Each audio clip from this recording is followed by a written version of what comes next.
Greetings, my fellow knights. Tonight we find ourselves in the trenches of the First World War. Imagine the mud under your boots, the weight of a rifle in your hands, and the endless wait for the whistle that could send you over the top. Life here was not glory, but cold fear and routine, broken only by sudden bursts of chaos. But before you drift into comfort, I ask you as a fellow knight of these tales, to like and subscribe, and in the comments share what other period of history you would like to experience. Now steady yourself, the trench awaits. Chapter 1. Arrival at Hepals, and the first lessons of kit and drill. Our story begins, and let's imagine you are a British infantryman in 1916, bracing on a trench ladder as the whistle shrills and you heave up with a Mills bomb on your belt and a Lee Enfield No. 1 Make 3 in your hands toward the Somme parapet. You keep the line, hold the interval, and move when the word comes. You measure each movement by habit, step by step, in the plain order you were given. You think of the trench that lay ahead on the map, and of the simple tasks set for you in sequence.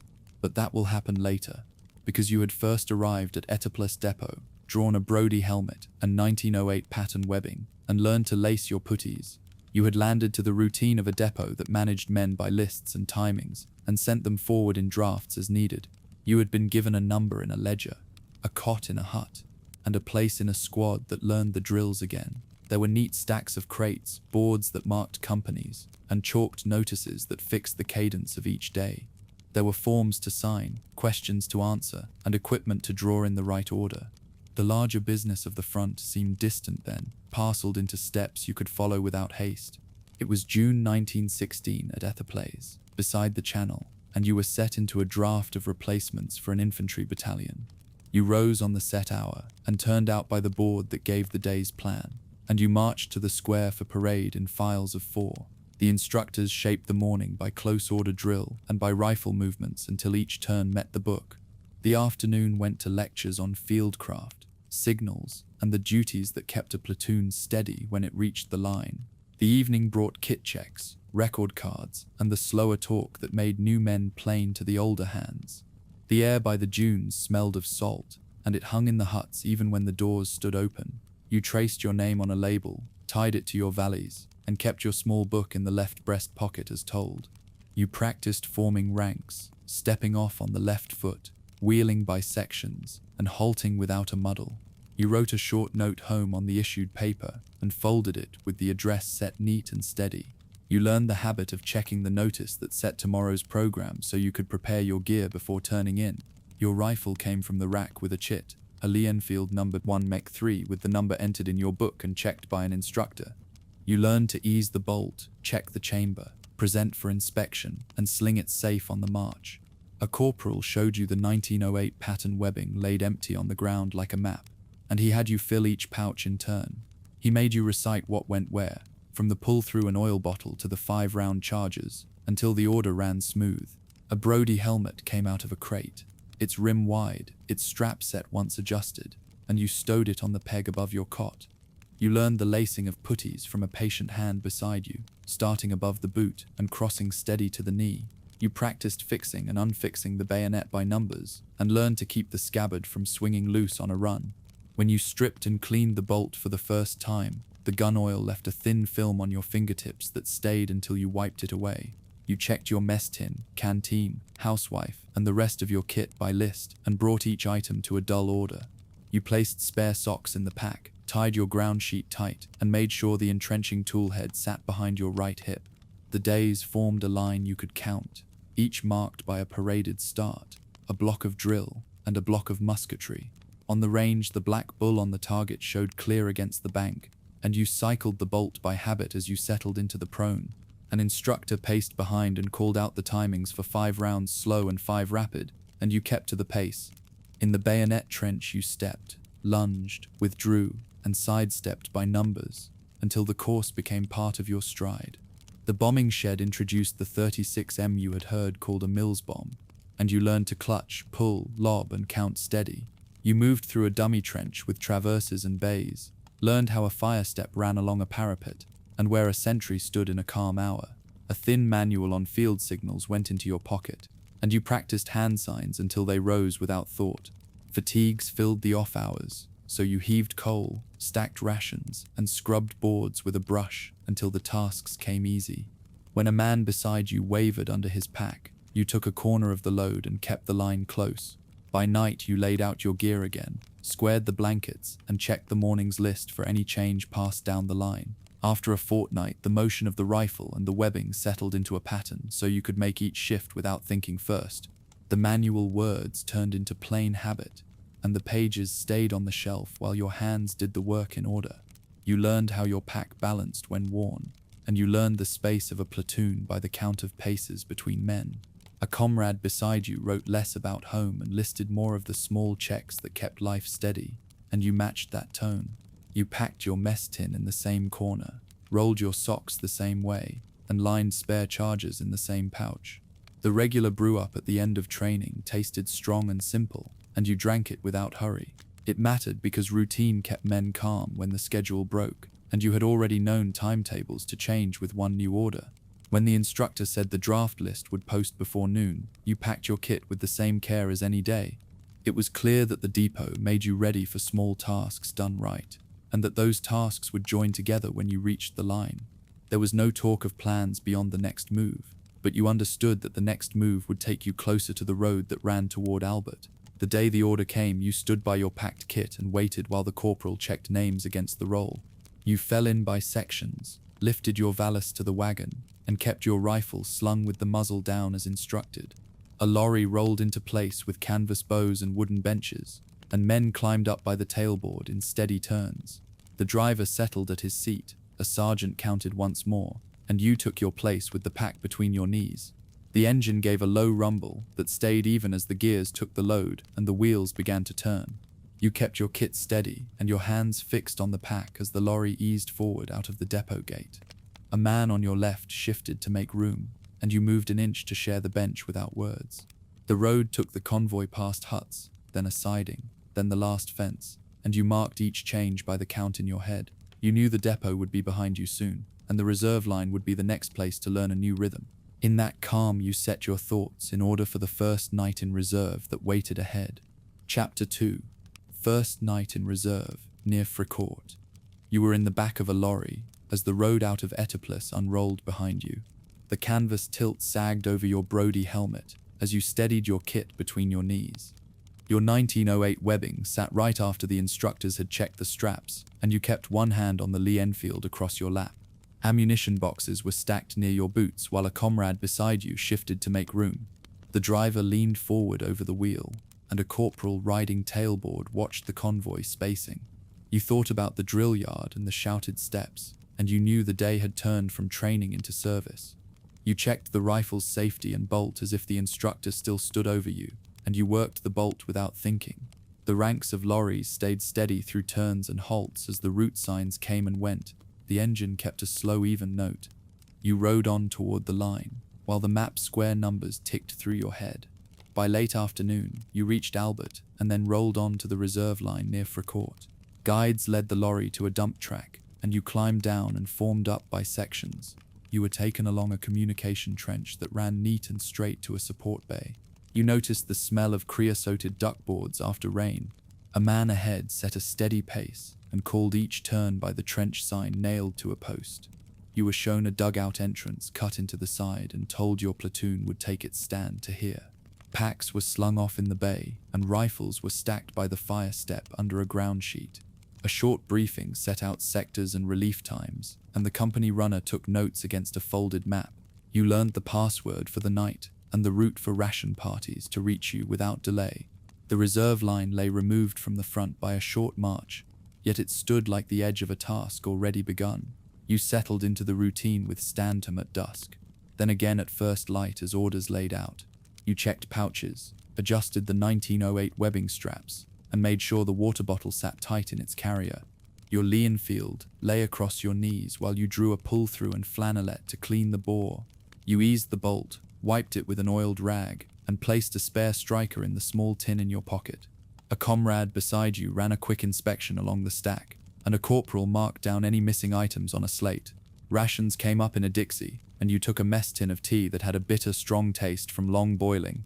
The ration party left tins of bully beef and hard biscuits. and you opened one and ate without talking. You read the orders pinned to the bay post and committed the relief schedule and arcs to memory. The sergeant checked that each man kept his bayonet fixed at stand to and cleared the steps afterward. You put your helmet on its strap and sat easy until the word came to stand down again. After last light, you took your first watch in the reserve bay and traced the route to the latrine and the aid post by memory. You made a round with a lance corporal to check the sentries and to note any gaps in the parapet line. Tools were issued for a short spell of work, and you helped fill sandbags by measure and stack them on the lip. The platoon was split by halves, so one part worked and the other part rested, and the turn changed by the clock. You were sent for a carrying party once, and you brought up timber and a dozen empty sandbags from the dump. Orders were clear and short, and you answered each with a quiet acknowledgement and got back to your place in the file. You checked the trench periscope and the leak in the roof, sheeting, and then logged the time on the slate. A pale flare hung somewhere beyond the front, and you saw its cold white shape flatten the ground for a brief moment. When the work ended, you wiped your hands on your trousers and checked that the rifle sling sat right for quick use. You lay down on a folded greatcoat in the dugout and kept your boots on for the next turn. By the second turn of stand to, you understood the rhythm that held the line quiet and steady in reserve. You learned that work started and finished on time, and that small checks on kits saved trouble later when orders shifted. The rifle that you cleaned and checked gave you a simple task to return to when the mind tried to wander.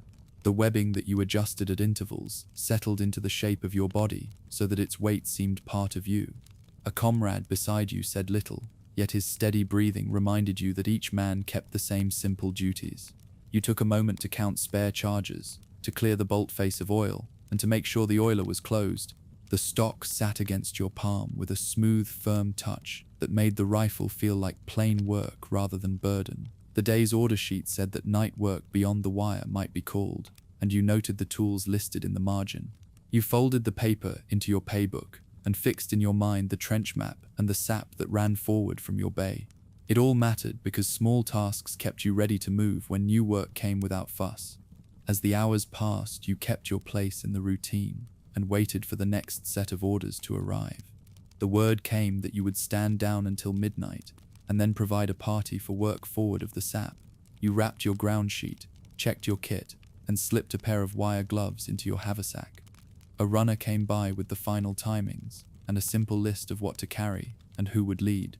You took note that screw pickets, wire, and a mallet were set aside near the bay, and you examined each piece as taught. The platoon sergeant confirmed the order of march and reminded each man of the spacing and the return point.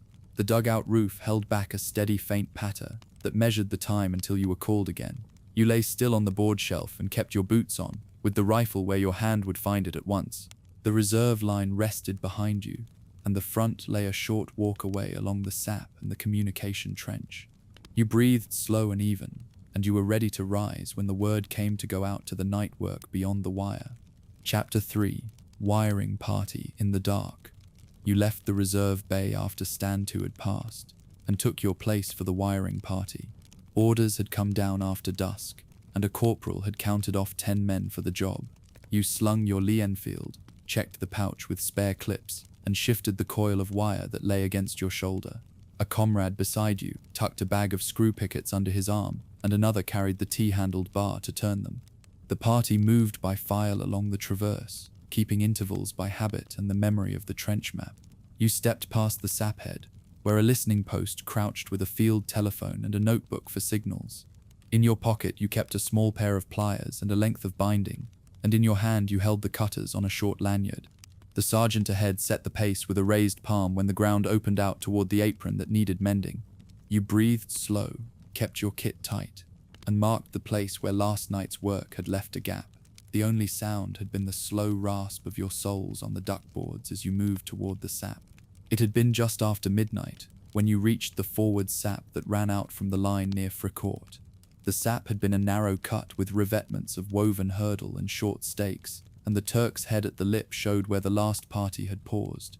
Beyond it, the ground had been a low swell of churned earth, with a shallow ditch where rain pooled and drained toward a shell hole. A man on your left had unrolled a tape to mark your path out and back, and he kept it wrapped to the picket nearest the sap mouth. You checked the men by number, noted the bundles, and waited for the signal to slip beyond the parapet.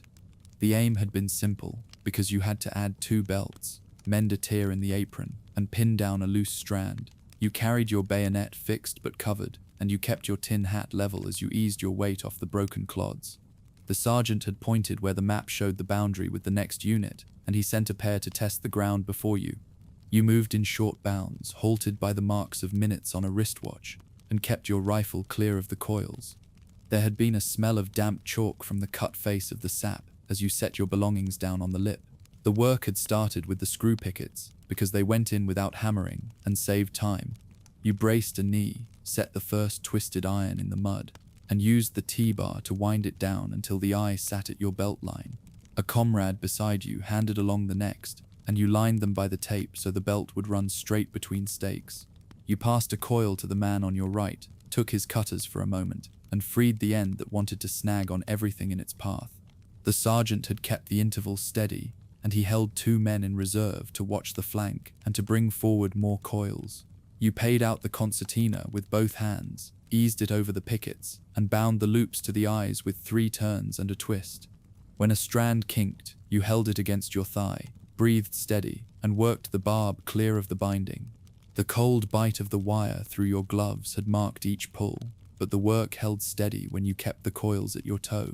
A man back at the sap mouth had filled spare sandbags with soil to weight the apron, and he passed them forward along the tape. You kept your rifle slung but ready, and you set your bayonet scabbard so it did not snag as you knelt and rose. When the first belt had been set, you marked the line for the second and sent 2 men 10 paces out to start the outer row. They set pickets by the same method, and you followed with the coil so the mesh lay stepped and awkward for any man who tried to cross. The sergeant had signaled a halt with a hand flat, and everyone sank to one knee until he let the pace resume. You shaped a tangle at the bottom, ran a few trip wires across the front, and tied loose ends back to the inner pickets so they pulled tight. A comrade on the flank laid a rat's nest of spare loops to tempt boots, and another stuffed short lengths under the apron to lift it. When the coil snagged on your scabbard, you eased it free, reset your strap, and moved the rest forward with short arm sweeps. You kept the tape in reach so no one drifted offline, and you left a small bay in the fence that could be closed later by a gate wire. The men at the sap head passed forward 2 more bundles, and a pair from the reserve slipped out to relieve the watchers on the side. A single star shell climbed and hung for a short interval, and its white light showed the made ground and the line of your work. The signal to return had come when the second belt met the first, and the sergeant's hand made a steady circle that brought you in. The gap had been closed, and the apron lay tight with a clean set of pickets and good binding, and you were certain it would slow a push. You had learned the pace and the order, because the work went best when the pickets ran true, the coils fed straight, and the ties were even. The sergeant had said little, and you noted that the men kept their hands low and their steps careful once the routine settled. Your gloves had taken scrapes, and your sleeves showed small pulls from barbs, but your rifle stayed ready and your belt kept its weight. You had checked your pockets for spare ties, and you wrapped what was left of the coil, then counted the pickets still in the bag. The party had paused again at the sap lip to take stock, and a field slip marked the time you turned back toward the bay. A man at the rear had handed round a hot can, and you took your share with the lid lifted by a jackknife and a quiet nod. The taste of sweet tea had warmed your mouth while you crouched by the traverse and waited for the word to step off for home. Beyond that, the job meant the trench behind you would hold better, and later you might have to pass through the cut you had left in the fence. It had seemed plain then that the night's work would tie into orders that were being set for the days ahead, and you tucked that thought away. Back in the bay you had cleaned your hands, checked the bolt, and set your rifle across your knees while the corporal wrote his note. The men had drifted to their places, and one pair settled to look over the spare coils for kinks that could be worked out before the next job. You flexed your fingers and changed to dry socks, then hung your damp pair to dry near a brazier kept behind a screen. A field message had gone up the trench, and a rumor went round of new maps and timings that might place you in the front line before long. You rolled your ground sheet and cleared your bay of loose ends, then put a bandage round a scratch to keep it from catching on cloth. The thought had sat with you that the belts you laid would fix the shape of the morning, and the steps you counted would matter in a different way. You had checked your ammunition, stacked your empty tins of ties, and squared your kit so nothing shifted when you moved again. A comrade at the fire step noted that the guides would come before dawn, and that the tape lanes would be tested for a passage through the wire. You leaned your head against the revetment and held the picture of the ground in your mind, placing each picket and the gate you had left. The low rumble of distant guns had spread along the line as you settled to wait, and that sound carried you toward the orders that came with dawn. Chapter 4. Dawn Assault toward Fritz Trench. You came back from the wiring and kept your kit on as orders moved along the trench for the morning. You checked your magazine, counted rounds, and set the safety as you eased into place near the step. You fixed your bayonet by instruction and noted the man on your left work the catch with care. You clipped a bandolier across your chest and worked through small tasks that steadied you into a pattern. You wrapped a strip of cloth around your mess tin so it would not knock, then tucked it under the flap. You reviewed the route past the bay, the saphead, and the hump marked for the first bound on your sketch. You kept the pace you had practiced in mind and the signals you would follow from the file ahead. You loosened the sling a little, checked the bolt head sat home, and kept your rhythm even to pass time. You settled the helmet strap and made sure it lay flat without twist where it would not snag. Under your glove, the coarse weave of the sandbag pressed into your palm and marked the weighting. At first light, in the forward assembly trench opposite a line on the map called Fritz Trench, you waited. The tape runners had done their work, and white guide strips lay straight across the parapet and onto the field. You stood 2 paces behind the man ahead, spaced the files as told, and kept your boots on the markers. A sergeant ahead lifted his wrist and gave the time, and section commanders passed the same down the line. You checked your scabbard tie, shrugged the pack to settle it, and made sure your water bottle rode high. A comrade beside you sent a brief note about spacing, and you nodded once and kept your place. You held steady through the last minutes, and kept your mind fixed on the first bound and the second. The section had been told the objectives, the rate, and the halts for short clips from the lip. You rehearsed the steps in your head, moving from tape to stake to a line noted on your case. You kept your muzzle low and waited for the signal, with the file set neatly in 2 lines. You tightened the laces of your puttees and checked the entrenching tool, mess tin, and spare socks. You shifted the Mills bombs on your belt so the pins faced your palm and would draw cleanly. A man behind you sent up a short point about spacing, and you nodded without turning from your place. You drew the bolt back halfway, checked the rim of the top round, and eased it forward again. You pressed the sling against your forearm to settle the rifle, then brought the butt close to your hip. The corporal in the next bay reminded the second line to keep level with the tapes, and you repeated it. You tested the scabbard strap again and made sure the metal cap would not knock or catch on the move. You set the field dressing where your fingers could find it, and pushed your identity disc under the tunic edge. Across your shoulders, the loaded 1908 webbing settled into its familiar pull and told you all sat right.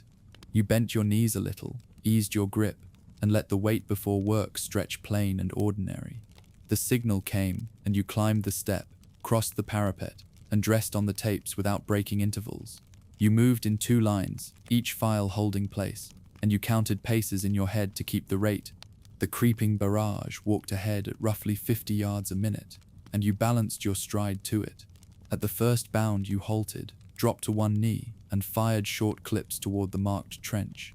You worked the bolt, checked the safety between clips, then rose to push on with the second line level. A man to your right stumbled at a shallow hole, and you steadied him by the strap and carried on. You hurdled a row of broken stakes, kept bayonets low, and maintained spacing with the next file. The section halted again to fire 6 rounds as taught. Then the order to move carried you forward. All the while the steady drum fire rolled in your ears and filled the spaces with a plain, unbroken beat. You stepped past the stake, crossed a shallow cut that matched the trace, and judged distance by counted bounds. You reached the line given and steadied on its lip, knowing the work had gone to plan for your part. You checked the bolt, counted the rounds left in the magazine, and shifted a charger from pouch to hand. A comrade beside you passed the word to hold while the barrage lifted ahead, and you rested the muzzle. You kept your bayonet on, but held the rifle easy, ready to move again if the rate asked one more bound. You traced the trench location from briefing, and kept the objective fixed in your mind as minutes turned. You thought of the sandbags to fill, the sacks to carry, and the slip to send once settled.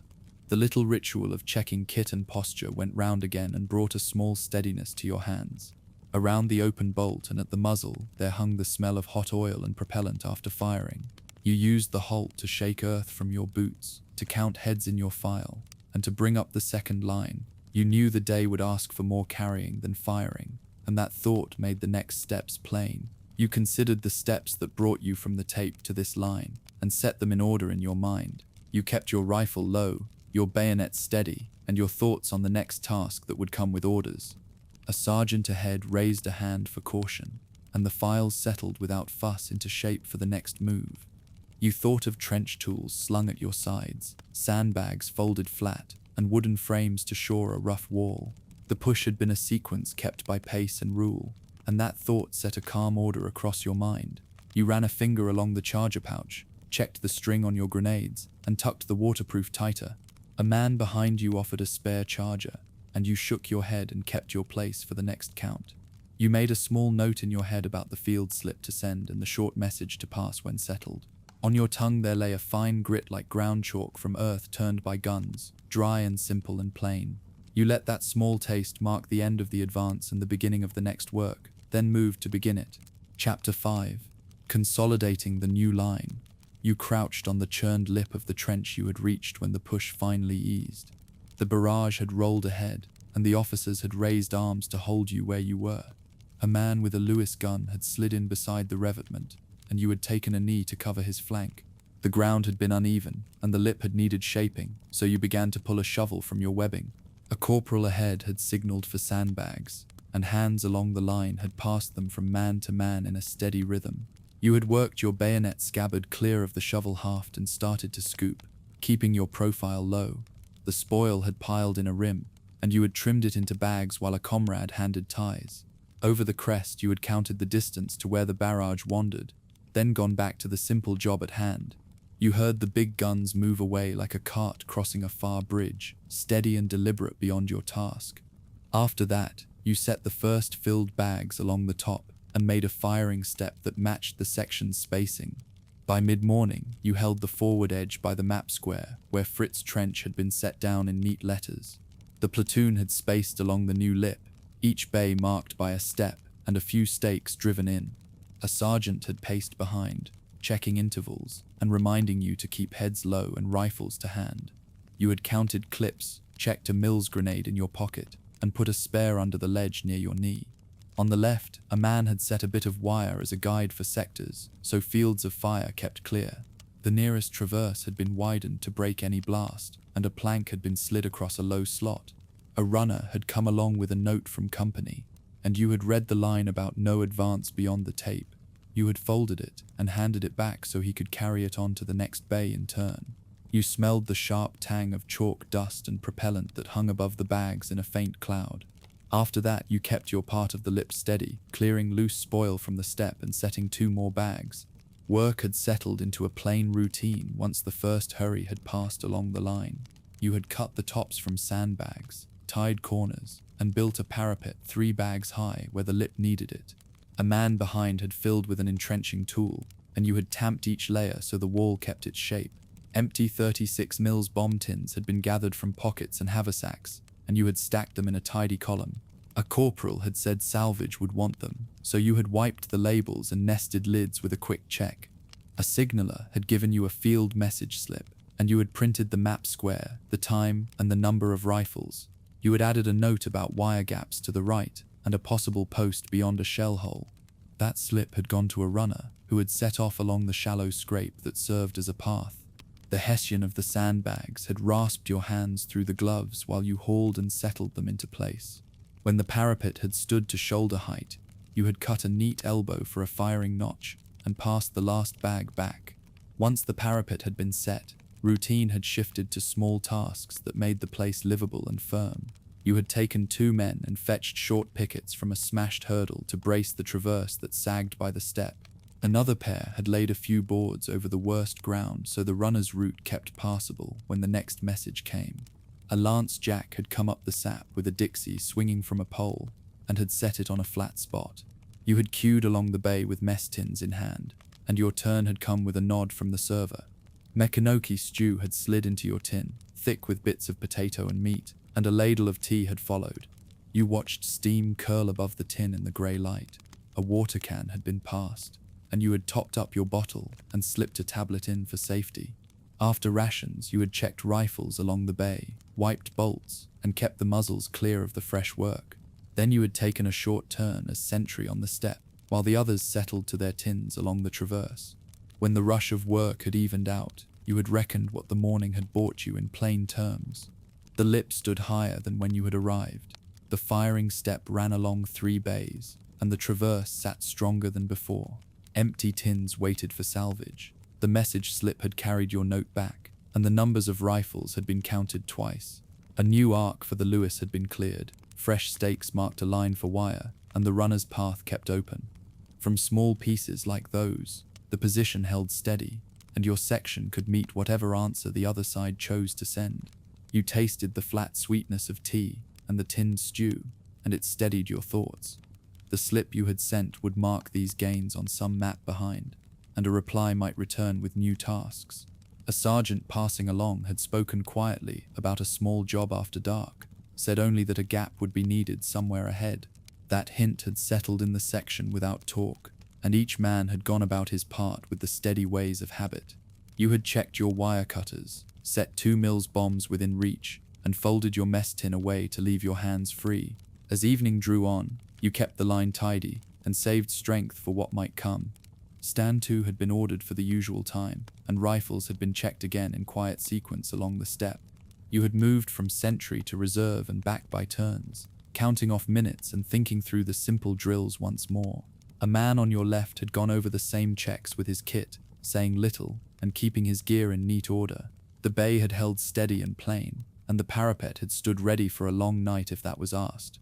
Another slip had been written for company, this one brief and neat, and the runner had taken it toward the sap without fuss. Your own gear had been pared down for a short outing, and the cutters had been slid beside the bombs in your pocket. An NCO had come along with quiet words about a tape to follow, a time to step off, and a point to return. You heard the small tick of a watch under a cuff as he leaned close, and you nodded to show you understood. After that, you had rested a little on the step and kept your mind still, waiting for night to gather over the line. Chapter 6: Night Raid for a Prisoner. You had not long finished stacking the last sandbag on the lip when the word for a raid reached your bay. The message carried a simple list of tasks, a time, and the need for 1 living prisoner. You shifted your kit, clipped 2 extra Mills bombs to your 1908 webbing, and checked the safety pins as taught. You eased the sling on your Lee Enfield, fixed a fresh magazine, and tied a strip of cloth around the butt to cover the wood. You laid out a length of tape to bind loose metal on your mess tin and water bottle, and wrapped your identification discs. You smeared the tinware with mud and rubbed a bit of soot on the white edges of your puttees. You confirmed the wire cutters sat in the pouch made for them. You were detailed with a small party to carry a Bangalore section and to guide the men who would enter the opposite trench. You checked your bayonet scabbard against your thigh and tied it to stop it from swinging as you moved low. You watched a candle stub gutter under a ground sheet and throw a tight circle of light across the duckboards. That night in the forward sap near Fricourt, you waited with the party while the time moved closer on the plan. You crouched in the shallow cut beyond the firing step and went over the order again in your head. You held the Bangalore sections, each piece joined with simple sleeves and pins, and kept the detonators dry in a tin. You checked the length of safety fuse that would give you just enough time to lie flat and cover your face. You made sure the bomber behind you had 2 Mills bombs with pins bent for easy pull and clean grooves on the lever. You relied on a sergeant who kept the time with a wristwatch and a small pocket map marked in pencil. You checked the pocket for the field dressing and confirmed the lanyard on your whistle. You noted where the gap in your own wire lay and how the path ran out from the sap toward the low ground. You fixed in your mind the drill for entry, for search of a bay, and for withdrawal to the taped lane. You breathed the smell of damp earth that rose from the parapet as the hour neared. You worked in small motions to keep your hands busy and your kit ready while the men took their places by roll. A comrade beside you screwed the pick handle tighter into his club and tucked it into a loop on his belt. A bomber behind you checked the caps on his 2 Mills and slid them into the sack he had slung for that purpose. The man on your left opened and shut his pliers to make sure the hinge moved true. A sapper attached to the party. adjusted the joint in the Bangalore, and nudged the sleeve until the pinhole lined up. You adjusted your 1908 webbing so that the entrenching tool would not snag on the parapet when you crawled through. You tightened the lace on your puttees and brought the loose ends down so they would not catch on the wire. The sergeant held up 3 fingers, then 2, then 1, and tucked the wristwatch back into his sleeve. You pressed the tape around your mess tin and canteen again, and the tacky cloth dragged against your gloves as it held. You nodded to the bomber and to the man with the pliers, and you shifted the Bangalore onto your forearms for the crawl. You went through the gap in your own wire and eased down the little drop to no man's land with your belly low. You kept the Bangalore forward, the first sections ahead of you, with the bomber and the man with pliers close behind. You moved in short bursts to each patch of low ground and counted the steps by the pace you had measured earlier. You reached the enemy wire belt and slid the first section under the lower strands until the sleeve met the next length. You pushed the linked sections deeper beneath the tangle until you were satisfied there was a straight run. You prepared the fuse as taught, then cut it to the agreed measure. You tugged the Bangalore forward, pulled the igniter, and signaled the others to sink low and count. You lay flat, pressed your elbows to the ground, and felt the mud grip your puttees at every step before and after the blast. You rose on the count and went through the gap the torpedo had made, while the man with pliers widened the strands by habit. You pulled the pins on the 2 Mills bombs, tossed them over the parapet, and climbed to the lip as the bomber moved in. You found a man in the traverse, pressed him to the floor, and bound his wrists with a strap as taught on parade. You hauled him upright and dragged him back down the lane, a hand on the strap and your rifle slung as you had practiced. You brought the prisoner through the taped gap, crossed your own wire, and turned him over to the waiting men in the bay. You gave the sergeant what you had found on him, a paybook and a shoulder strap, and recounted the layout of that trench. You signed a slip to show the numbers who had gone and who had come back, and you wrote the time for the record. You checked your men, counted bombs left, and confirmed whether the Bangalore pieces had all been left behind. There were orders for a short stand-to and a check of the wire at first light, though for the moment there was nothing more for you. You sat on the fire step and wrote a line in your field message book about the gap, the distance, and the timing you had used. You learned that the prisoner would be sent back for questions to sort out unit, strength, and what lay beyond the next traverse. You took a drink from a mug that someone pressed into your hand, and the strong tea tasted of tin.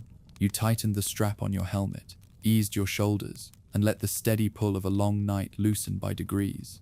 You checked your rifle bolt for fouling and turned the safety on while waiting for the word to stand down to normal watches. You took your place again on the step and settled into the rhythm you had come to know after work like that. You marked down in your head the sequence that had served you from kit to wire to return and held it as a simple list. You knew why it had been done, to bring back a man and a scrap of paper so that someone behind could draw a clearer map. You also knew that relief would come soon, because the rotation ran on a schedule and the battalion on your right had already changed. You thought of the road back toward Albert, the tents, the baths, and the hot food that would come when you left the trench. You sat quiet with your arms at rest, your boots at last still, your gear sorted again into its usual order. You passed a note to a man on your left to tell the next sentry the hour, and you folded back into the corner of the bay. You eased the strap on your webbing, checked how the bayonet sat, and drew your coat close while you waited. You watched the sky lighten beyond the torn ground, a pale edge forming that meant dawn would begin the routine again. You knew the next days would bring a march to rest and the baths that waited there, and you let that thought lead you forward. Chapter 7. Rest and routine behind the line. You had come back over the battered ground with the section still tight around you, and by first light, the relief had reached your trench and passed you back along the sap. A sergeant counted heads there and marked you off by twos for the march to the rear. You shifted your Lee Enfield to ease the strap and tightened the buckle on your 1908 webbing without breaking stride. The file stepped out from the communication trench to the reserve track, and a corporal set the pace with a steady arm swing. You kept interval as the ground changed from churned field to road ruts, and you spared your breath for the move. The stretcher cases turned off for the aid post, and the rest of you filed past the guidepost where a runner waited. You kept your eyes on the haversack of the man ahead, and kept the rifle muzzle down.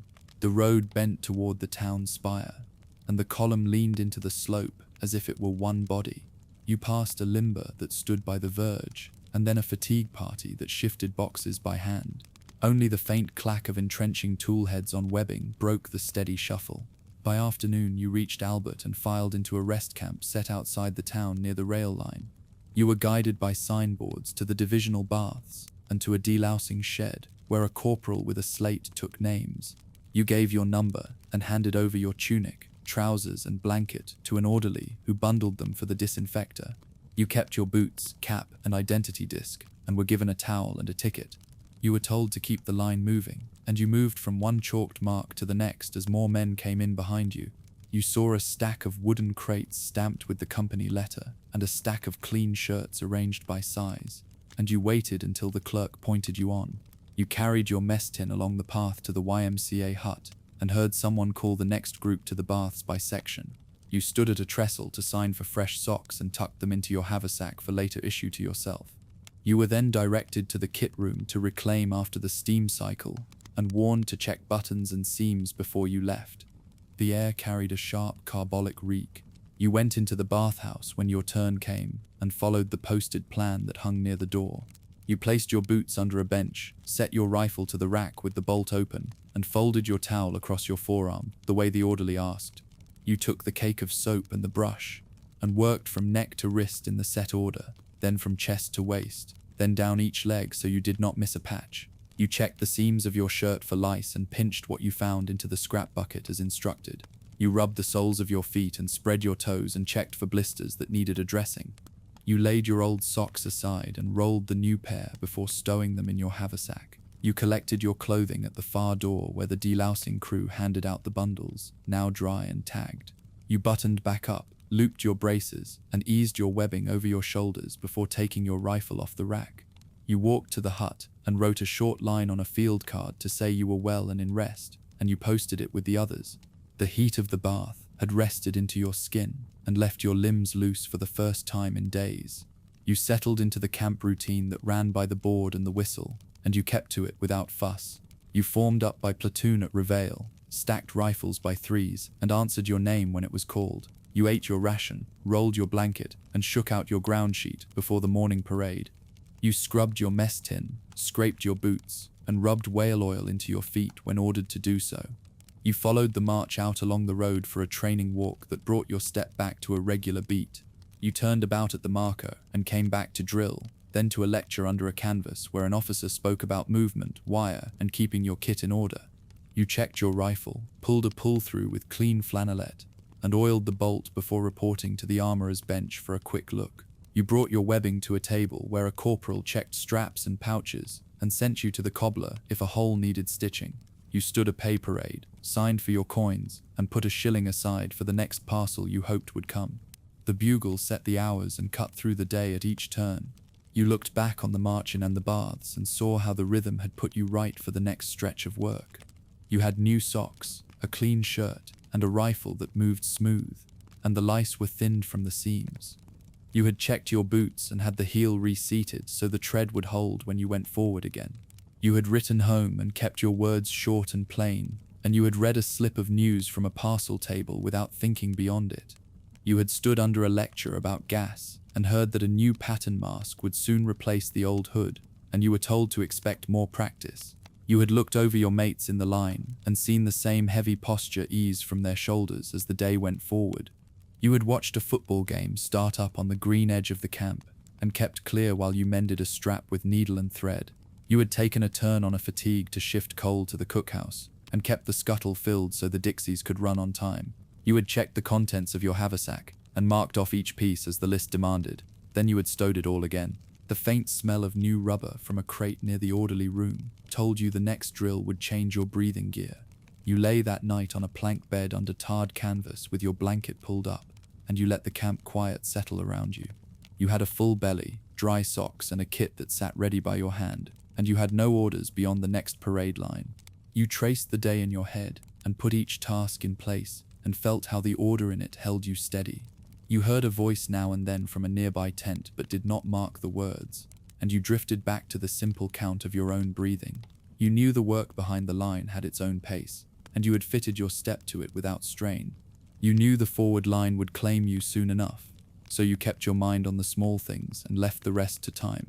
You knew the winter stood at the edge of the field, and that nights would go longer and colder, so you made a list in your head that ran from socks to ground sheet to spare rations. You knew the next day would bring more drill and a look at the new breathing set, and a talk about what to do when the alarm sounded.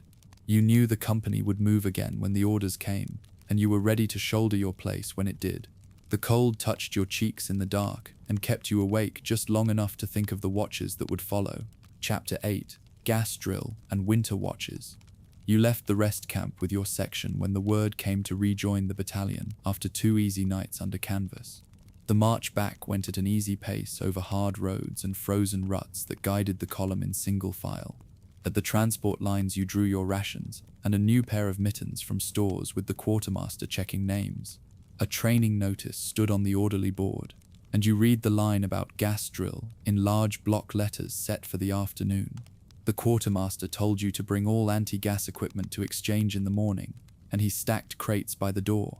You had carried the old PH hood since training, and you knew its stiff canvas, the hose and the narrow goggles with their brass rims.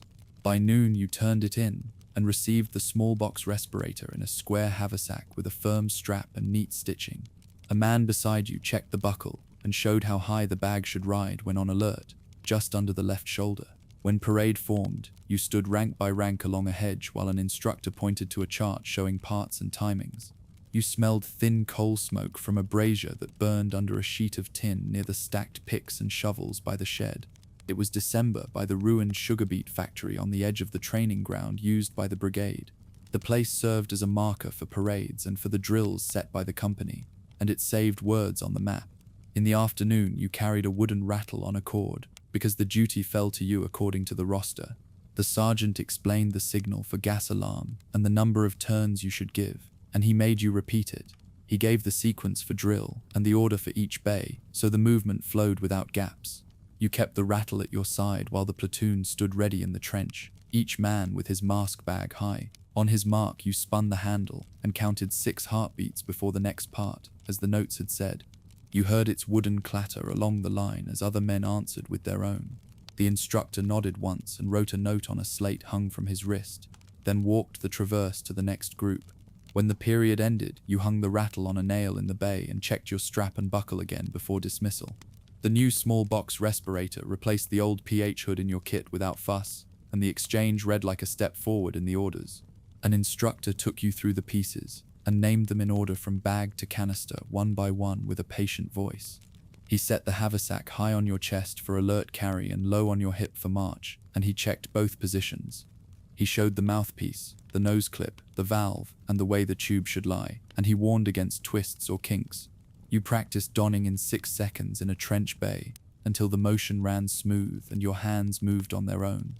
The drill went mask, mouthpiece, clip, and adjust the straps without a wasted breath, then hold and wait for the signal.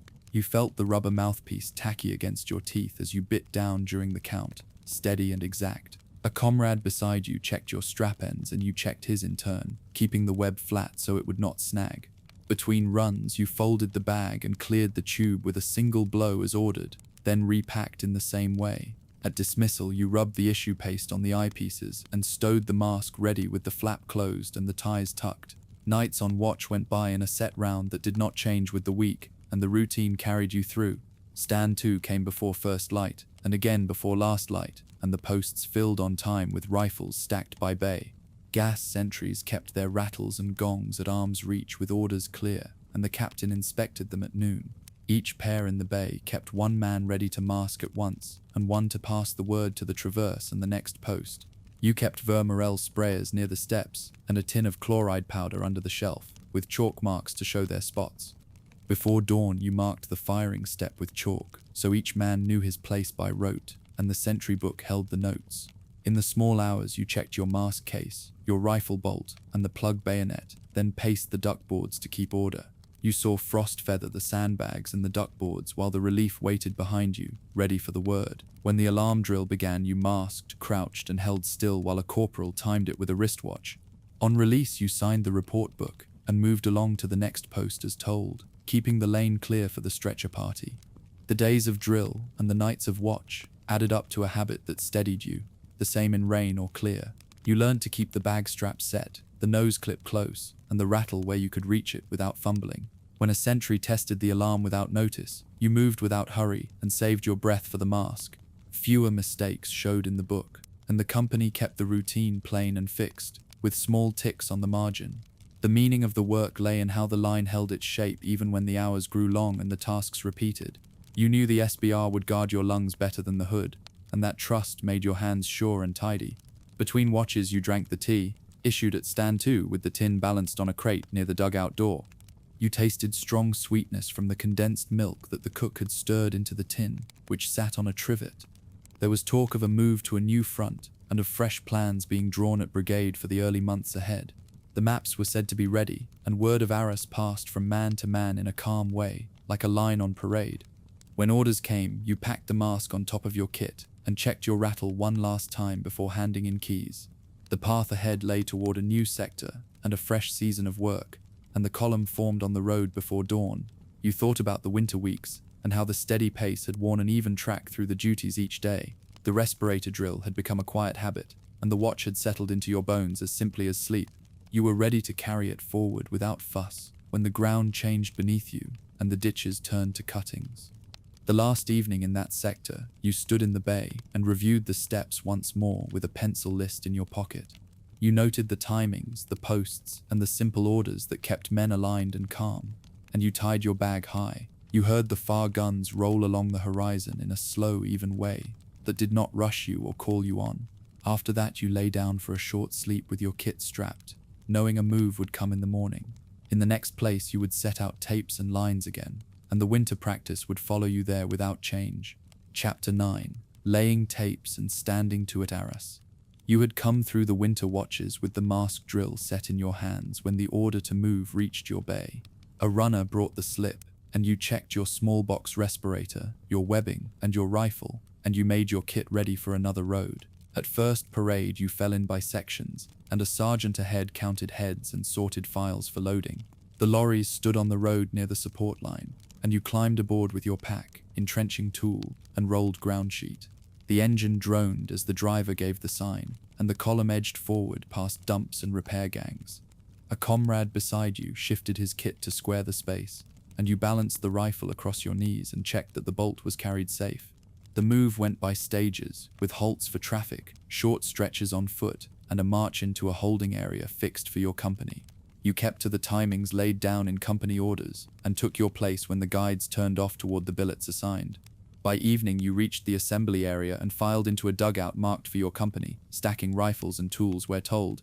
The company office laid out duties for working parties, and you settled again to the rhythm of carrying, marking, and preparing the ground. On the evening of the 8th of April 1917 near Arras, the working party went forward to mark the assembly lanes and dumping points for the attack. You moved by communication trenches to a taped start line, and the guides placed you by section and set out the order for the night. Tapes lay in bundles, pickets lay in sandbags, and each file took its portion to unroll and fix along the route. A corporal kept a list of distances between reference stakes and handed out the intervals for each pair to pace. You kept your place, counted steps, and laid the tape straight as instructed, keeping clear of the open ground until the last span. When you reached the crest, you saw the pale chalk of the cuttings gleam along the forward slope.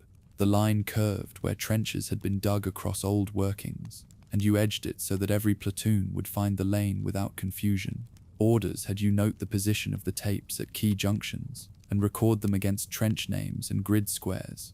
By rotation, you also carried empty sandbags for sappers who were sinking new steps and ramps to ease the way for men and stretchers. The work went on by numbers, and you took back word to the company office that the route lay as planned. Through the night, you joined small parties that finished the guides and marked assembly spots for each company. A man on your left paced out the interval while you set pickets and tied the tape so it sat flat and true. A sergeant ahead checked bearings with a compass and made small adjustments with his boot toe when the line drifted. You pinned markers for carrying parties and chalked simple arrows on boards for the stores to come up in order. The quartermaster's details brought wire cutters, spare sandbags, extra bandoliers, and wooden handles for picks, and you stacked the loads where the lists directed. Your own kit stood ready too, with bayonet scabbard fixed, water bottle topped, and rations divided between haversack and pocket. The tape rasped under your glove as you pulled it straight and kept its edge free of twists. A comrade beside you checked his rifle sling and shifted his pack so the weight rode well on his hips. When an officer came by with the plan, you stood at ease as he ran down the tasks and times and told off the men to hold the start line. By the end of the turn, you had the lane ready from reserve to front, and you went back to the cave billets by the same route you had marked. Before dawn, you stood to with your platoon at the taped start line, and the guides put each section down in its place. Orders went along the file to fix bayonets, and you snapped the catch and slid the steel home as rehearsed. The platoon commander passed the word on 0 hour, and on the pace to keep when the barrage opened, and you worked the bolt to make sure a round sat ready without chambering. An NCO handed out identity slips and collected final field cards for men who needed to send them back. The rum tasted sharp as it went down and steadied the weight. You checked the sling of your rifle, the fit of your helmet, and the straps of your webbing so there would be no loose end when the step-off came. A man on your right shared a piece of biscuit and tucked his tin back into his haversack after eating his share. The platoon sergeant went by again, steadying the line and giving short notes on the trench names to cross and the points to hold at once. You stood with the file in order and kept your attention on the officers who waited for the minute to turn. By habit, you steadied your stance for the first minutes of the walk. When the work of taping and setting to was looked at as a whole, it had seemed plain enough, yet it had mattered.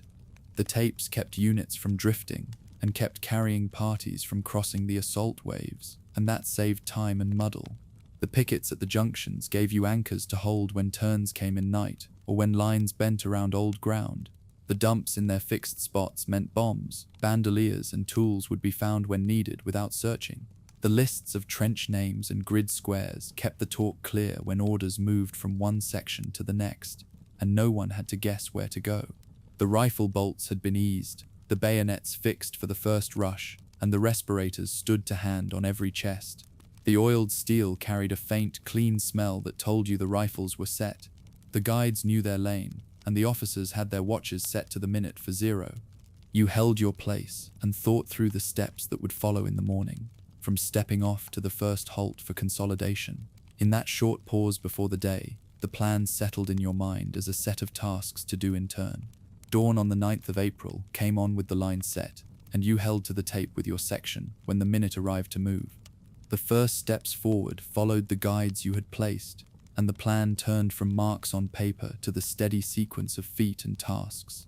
What you had done in the hours before had shaped the way the morning. The first steps forward followed the guides you had placed, and the plan turned from marks on paper to the steady sequence of feet and tasks. What you had done in the hours before had shaped. The months that followed carried you along other fronts and through other towns under orders much like these. That long march led you in time toward Valenciennes, and then toward the word that the guns would stop. You kept that thought folded away then because the day at hand still had to be met in its order. The tape ahead held a thin glimmer along the lane and gave you the line to follow until the first halt. You stepped out with the section and held to the pace that had been set, letting the work you had done carry you into the day. In that steady start, the road to the end already lay before you, and it joined the peace that would wait in due course. Chapter 10: Armistice and the Road Home.